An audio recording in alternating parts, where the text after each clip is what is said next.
आपण पाहत आहात जत मराठी न्यूज। नॅशनल हायवेवर दरोडेखोरांचा धुमाकूळ संपला। अवघ्या 12 तासात 5 जण जेरबंद, 2 दरोडे उघडकीस, 6.5 लाखांचा मुद्देमाल जप्त। राष्ट्रीय महामार्गावर ट्रक चालक व प्रवाशांना लक्ष्य करून जबरी चोरी करणाऱ्या दरोडेखोरांच्या टोळीचा बोरगाव पोलिसांनी अवघ्या 12 तासात पर्दाफाश केला। 2 गंभीर दरोड्यांची उकल करत 5 आरोपींना अटक करण्यात आली असून त्यांच्याकडून सुमारे 6.71 लाखाचा मुद्देमाल हस्तगत करण्यात आला आहे।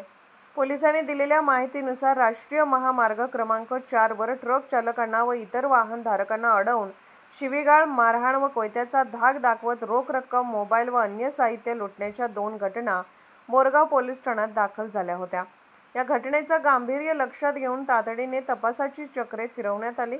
गोपनीय माहिती, तांत्रिक विश्लेषण आणि स्थानिक गुन्हे अन्वेषणच्या मदतीने पोलिसांनी अवघ्या 12 तासात टोळीचा माग काढला। तपासादरम्यान 5 संशयितांना ताब्यात घेऊन चौकशी केली असता त्यांनी दोन्ही दरोड्यांची कबुली दिली। त्यानंतर न्यायालयासमोर हजर करून पोलीस कोठडी मिळवण्यात आली। आरोपीकडून दरोड्यात वापरलेली 4 दुचाकी, 1 कोयता, मोबाईल फोन, लोखंडी रॉड, वाहनांचे साहित्य तसेच रोख रक्कम असा एकूण 6.71 लाखाचा मुद्देमाल जप्त करण्यात आला आहे। या टोळीने महामार्गावर आणखी काही गुन्हे केले आहेत का याचाही पोलिसांकडून तपास सुरू आहे।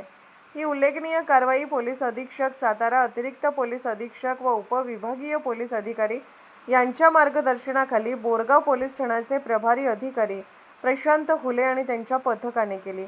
या जलद कारवाईमुळे महामार्गावरील दरोडेखोरांना मोठा आळा बसल्याची भावना वाहन चालकांनी व्यक्त केली आहे। जत मराठी न्यूज चॅनलला लाईक करा, शेअर करा आणि सबस्क्राईब करा।